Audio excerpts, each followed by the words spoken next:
সময় হাজার হাজার কোটি কোটি লক্ষ লক্ষ কোটি কোটি আদম সন্তান দুনিয়ার মধ্যে থাকবে, একজনের চেহারার সঙ্গে আরেকজনের চেহারার মিল থাকবে না, একজনের গলার কণ্ঠের সঙ্গে আরেকজনের গলার কণ্ঠের মিল থাকবে না, একজনের স্বভাব চরিত্রের সঙ্গে আরেকজনের স্বভাব চরিত্রের মিল থাকবে না, একজনের বুদ্ধি বিবেচনার সঙ্গে আরেকজনের বুদ্ধি বিবেচনার মিল থাকবে না।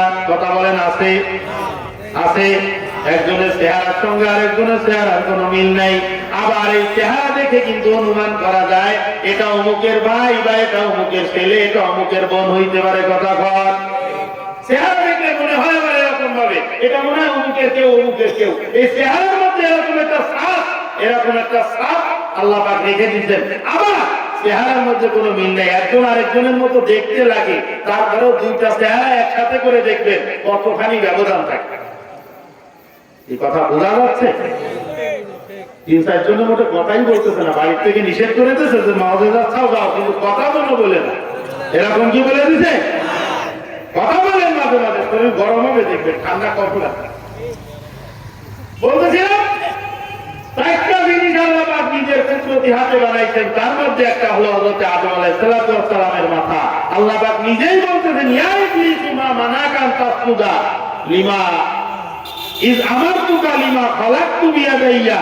আমি যখন তোকে নির্দেশ করলাম যে আদমকে সিজদা কর, আদমকে সিজদা কর, যেই আদমকে আমি আল্লাহ পাক নিজের হাতে বানাইছি সেই আদমকে সিজদা করতে বললাম, তুই কেন সিজদা করলি না? এই আয়াতের দ্বারা পরিষ্কার বোঝা যায় যে আল্লাহ পাক আদম আলাইহিস সালামকে নিজের কুদরতি হাতে বানাইছে। এখন বলেন আদম আলাইহিস সালামকে যদি আল্লাহ পাক নিজের হাতে বানায় তাহলে আদম আমাদের আদি পিতা? কথা কয় না? আদম আমাদের বাপ না? তাহলে আমার বাবাকে যদি আল্লাহ পাক নিজের হাতে বানায় তাহলে আমাকেও নিজের হাতে বানাইছে। চালু হচ্ছে না এখন? তাহলে আমাকেও আল্লাহ পাক কি করেছেন? নিজের হাতে বানাইছেন। কথা ঠিক? এটা হলো আমাদের জন্য অনেক বড় নিয়ামত। এখন আল্লাহ পাককে জিজ্ঞাসা করতেছি, আল্লাহ পাক আমাদের পিছনে আপনার ইনভেস্টমেন্ট কি? আল্লাহ পাক রব্বুল আলামিন মাথা থেকে পা পর্যন্ত যে অঙ্গ প্রত্যঙ্গ গুলা সেগুলা সৃষ্টিগত ভাবে আমাদেরকে দান করে দিয়েছেন। এখান থেকে প্রায় 15 বছর আগে এক জার্নালের রিপোর্ট অনুযায়ী মাথার যে মগজ, যে গিলুটুকু আল্লাহ পাক দান করেছেন, এই মাথার এই ব্রেন, এই গিলুটুকের দাম 40,000 কোটি টাকা। একটা ম্যাগাজিনের মধ্যে রিপোর্ট আসছিল কত টাকা? কথা হয় না, কয় টাকা? 40,000 কোটি টাকা। ছোট্ট ছোট্ট আছে দুইটা কিডনি আছে, এবারে ছোট্ট একটা তো কি কাজে লাগে? ওটার পাম্প পানি রিফাইন করে, ওর কাজ হলো পানি রিফাইন করা। সারাদিন আমরা যে পানি পান করি ও রিফাইন করে ওর মধ্যে থেকে যেটা যেখানে দরকার সেটা সেখানে পাঠায় দেয়, আর যে অবশিষ্ট গুলো পানি থেকে যায় ওই পানিগুলো প্রস্তাব হয়ে বের হয়ে যায়। এটা হলো কিডনির দায়িত্ব। এই কিডনি দুইটা ছোট্ট, এই দুইটা যদি না থাকে, সাইকেল আছে খুব সুন্দর কিন্তু 1 টাকা দামের বালতিও নেই। বালতিও আছে না? কথা বলে বালতি, 1 টাকার বালতিও নেই। সাইকেলটা খুব সুন্দর কিন্তু 1 টাকা দামের বালতিও নেই, সাইকেলটা চলবে? এই কোটি কোটি টাকা দামের শরীর, সামান্য 2টা কিডনি নেই, চলবে? চলবে না। ও দুনিয়ার মুসলমান, আল্লাহ পাক রব্বুল আলামিন বলতেছেন তোমাদেরকে বানিয়েছি আমি আল্লাহ পাক একটা উদ্দেশ্যে, আমারও একটা প্রয়োজন আছে, আমারও একটা উদ্দেশ্য আছে। আমি তোমাকে কেন দুনিয়ার মধ্যে সৃষ্টি করলাম? আল্লাহ পাককে জিজ্ঞাসা করতেছি, মালিক কি কারণে আপনি আমাদেরকে সৃষ্টি করেছেন? এত আদর করে, মহব্বত করে, ভালোবেসে কি কারণে আপনি আমাদেরকে সৃষ্টি করেছেন? আল্লাহ পাক রব্বুল আলামিন বলতেছেন আমি তোমাদেরকে সৃষ্টি করেছি শুধুমাত্র আমার ইবাদত করার জন্য। জোরে বলেন সুবহানাল্লাহ। আল্লাহ পাক বলেন ফালিয়াবুদু রাব্ব হাযাল বাইত আল্লাযী আত'আমাহুম মিন জু'ইন ওয়া আমানাহুম মিন খাউফ। আল্লাহ পাক রব্বুল আলামিন বলেন ফালিয়াবুদু রাব্ব হাযাল বাইত, ও দুনিয়ার আমার বান্দা-বান্দীরা, এই পবিত্র ঘরের, এই পবিত্র শহরের যে ঘরটা আছে বাইতুল্লাহ, এই কাবা ঘরের মালিকের ইবাদত কর। এই মালিকের ইবাদত করার দ্বারা কি হবে? তার মালিকের ইবাদত করার দ্বারা তোমার সবথেকে যে বেশি 2টা জিনিস প্রয়োজন, আমি আল্লাহ পাক তোমাকে সেই 2টা জিনিস দান করে দেব। জোরে বলেন সুবহানাল্লাহ। 2টা জিনিসের সবথেকে বড় কি প্রয়োজন? প্রায় মানুষ 2টা জিনিস সবথেকে বেশি আশা করে। বিরক্ত লাগছে না তো? দুইটা জিনিস মানুষ সব থেকে বেশি আশা করে, একটা হলো অভাবমুক্ত জীবন, আর একটা হলো শান্তিপূর্ণ সমাজ। এই কথা ঠিক আছে? অভাবমুক্ত জীবন আর শান্তিপূর্ণ সমাজ। জীবনে কোনো অভাব থাকবে না, আর সমাজের মধ্যে কোনো অশান্তি থাকবে না। তাই এই দুইটা জিনিস পাইলেই কিন্তু আমরা অনেক বেশি পরিমাণে খুশি। কি বলেন? কথা ঠিক না? দেখা যায় যে যার কারণে নির্বাচনের সময় ওই নির্বাচনের পোস্টারে নিচে লেখা থাকে অমুককে ভোট দিয়া সন্ত্রাস মুক্ত সমাজ গঠনের সুযোগ দিন। কথা কন, অমুককে ভোট দিয়া গরিব মেহনতি খেতে খাওয়া মানুষের পাশে দাঁড়ানোর সুযোগ দিন। এরকম লেখা থাকে না? কারণ এই গরিব মেহনতি মানুষের পাশে দাঁড়ালে তার অভাব বুঝতে যাবে, আর সন্ত্রাস মুক্ত সমাজ গঠন করতে পারলে একটা শান্তিপূর্ণ সমাজ পাওয়া যাবে। কি বলেন? এই সমস্ত লেখালেখি থেকে আল্লাহ পাক রব্বুল আলামিন একটা টিপস দিতেছেন, আমি আল্লাহ পাক অভাবমুক্ত জীবন এবং শান্তিপূর্ণ সমাজ তোমাকে উপহার দেব। বলেন সুবহানাল্লাহ। এইটা কিভাবে হবে? এইটা বললে আমার আলোচনা শেষ হয়ে যাবে।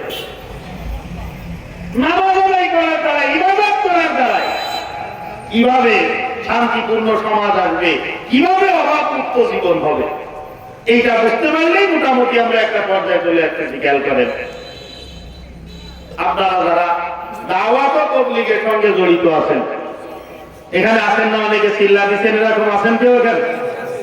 আছেন না? সিল্লা দেওয়া আলহামদুলিল্লাহ। আপনাদের ফাজাইলে আমাল, না মানে জাকারিয়া সাহেব রহমাতুল্লাহ আলাইহি লেখা ফাজাইলে আমাল, এই কিতাবের মধ্যে আছে, দেখবেন যে নামাজীকে আল্লাহ পাক 5টা পুরস্কার দান করে। কয়টা? 5টা পুরস্কার দান। ইবাদতের মধ্যে সর্বশ্রেষ্ঠ ইবাদতটা কোনটা? এই যে কয়জন বলেনি এবারে নামাজও মনে পড়ে না। সর্বশ্রেষ্ঠ ইবাদত কয়টা? আমি বাসাঙ্গুল থেকে বার্তা বলেছি, এই সমস্ত ইবাদতের মধ্যে সব থেকে শ্রেষ্ঠ ইবাদত কোনটা? নামাজ। এই নামাজটা হলো সব থেকে শ্রেষ্ঠ ইবাদত। আর এই নামাজের হিসাব আল্লাহ পাক রব্বুল আলামিন কিয়ামতের ময়দানে ইবাদতের মধ্যে সর্বপ্রথম জিজ্ঞাসা করবেন নামাজের কথা। আউয়ালু মা ইউহাসাবু বিহিল আবদু ইয়াউমাল কিয়ামাতিস সালাহ। আমার নবী বলতেছেন, উম্মত, সর্বপ্রথম আল্লাহ পাক ইবাদতের মধ্যে নামাজের কথা জিজ্ঞাসা করবেন। নামাজের কথা কেন জিজ্ঞাসা করা হবে? নামাজ হলো সর্বশ্রেষ্ঠ ইবাদত। কি কারণে? এই সর্বশ্রেষ্ঠ ইবাদত হওয়ার পিছনে কারণটা হলো বাজান, যার নামাজটা ঠিক হয়ে যায় তার গোটা দুনিয়ার সমস্ত কাজকর্ম ঠিক হয়ে যায়। যেই ব্যক্তি খাঁটি সলিড ভাবে নামাজি হবে, ওই ব্যক্তি কখনো মিথ্যা কথা বলবে না। যদি খাঁটি নামাজি হয়, ওই ব্যক্তি কখনো অন্যের হক নষ্ট করবে না। যদি লোকটা খাঁটি নামাজি হয়, ওই লোকটার দ্বারাই সমাজে অনাচার অবিচার, সমাজের মধ্যে কোন রকম কোন অন্যায় অপরাধ ওই লোকটার দ্বারাই সংগঠিত হইতে পারে না। কারণ আল্লাহ পাক রব্বুল আলামিন পবিত্র কোরআনে হাকিমের মধ্যে পরিষ্কারভাবে বলে দিয়েছেন, ইন্না সলাতা তানহা আনিল ফাহশাই ওয়াল মুনকার।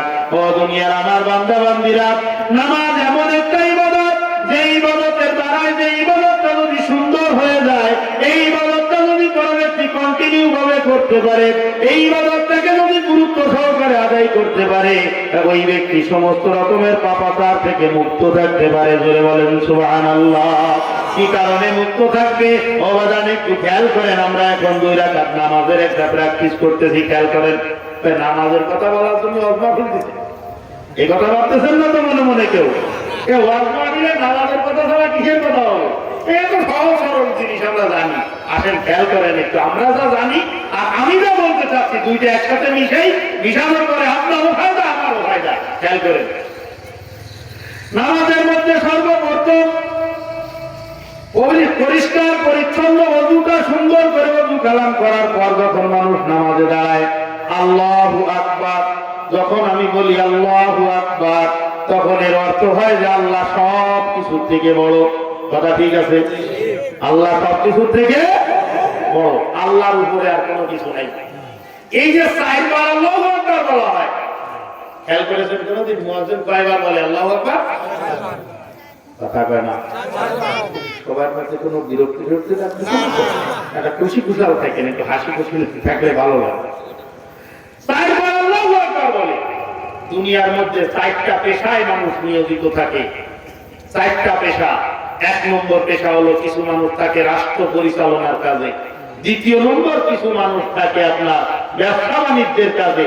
3য় নম্বর কিছু সংখ্যক মানুষ থাকে চাকুরিজীবী, যারা চাকুরি করে, অন্যের চাকুরি করে। আর 4র্থ নম্বর কৃষি কাজের মধ্যে কিছু সংখ্যক মানুষ জড়িত থাকে। আপনি হিসাব করে দেখবেন আজকে রাত্রে গিয়ে বালিশে মাথা দিয়ে চিন্তা করবেন এই 4 প্রকার পেশার বাইরে আর কোনো পেশা নাই। একটা হলো রাষ্ট্র পরিচালনা করা, আর একটা হলো চাকুরিজীবী, ব্যবসায়ী, কৃষক। এই 4 জনের বাহিরে আর কোনো পেশা নাই। তাই সর্বপ্রথম যখন আল্লাহু আকবারের আওয়াজটা আসে, কেমন যেন মুয়াজ্জিন বলতে থাকে, হে লোক সকল, তোমার এই রাষ্ট্র পরিচালনা থেকে আল্লাহর হুকুম বড়, মসজিদে চলে আসে। 2য় পর্যায়ে মুয়াজ্জিন আল্লাহু আকবার বলে আওয়াজ দেয়, কেমন যেন ডাকতে থাকে, হে ওই সমস্ত মানুষ যারা চাকুরিজীবী, তোমার এই চাকুরি থেকে আল্লাহর হুকুম বড়, তুমি চলে আসো মসজিদে। 3য় পর্যায়ে, হে যারা ব্যবসায়ী, তোমাদের ব্যবসা থেকে আল্লাহর হুকুম বড়, চলে আসো মসজিদে। 4র্থ পর্যায়ে যারা কৃষক আছো, তোমার কৃষি কাজের থেকে আল্লাহর হুকুম বড়। এই 4বার আল্লাহু আকবার বলে। আর সর্বপ্রথম নামাজের মধ্যে আমরা আল্লাহু আকবার বলি। এই আল্লাহু আকবারের অর্থ হলো, এটা হলো তাকবীরে তাহরিমা। তাই এই মুহূর্ত থেকে আমার মাথা থেকে পাও পর্যন্ত সমস্ত অঙ্গ প্রত্যঙ্গ, সব কিছু দুনিয়ার সমস্ত কাজের থেকে হারাম করে দিয়ে আমি এখন আমার প্রভুর সান্নিধ্যে, আমার রবের সান্নিধ্যে আমি চলে যাইতেছি।